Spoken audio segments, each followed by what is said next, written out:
kain. Tinikman ko kung ano na, kung malambot na yung litid niya. Kasi ang sarap ng litid nito eh. Wala pang gulay ako nilagay. Lambot.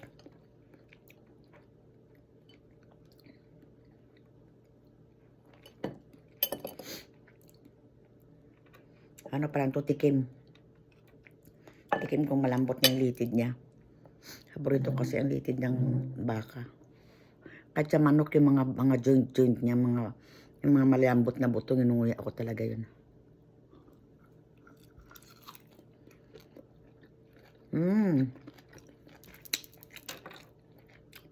Malambot na.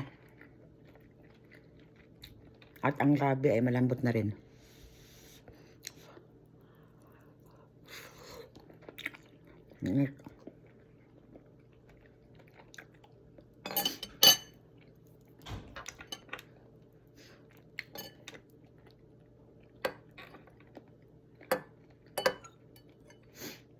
Malambot na yung litid niya. Pero papakulaan ko pa rin ng kaunti.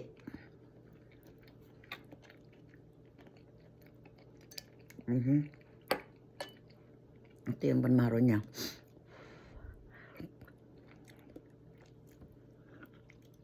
So yummy.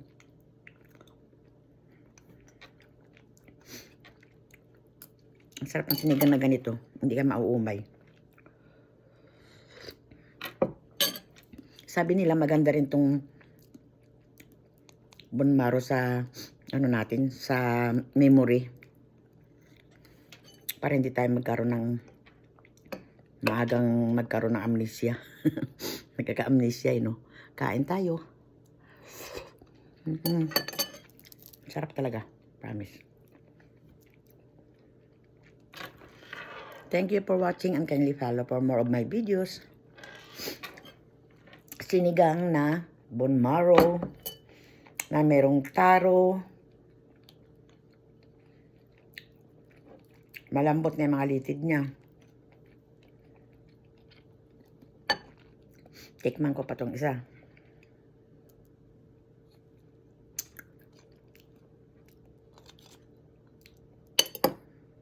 Diba? Sarap.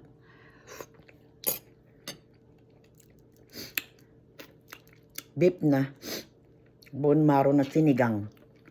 It's yummy in our tummy. Thank you for watching.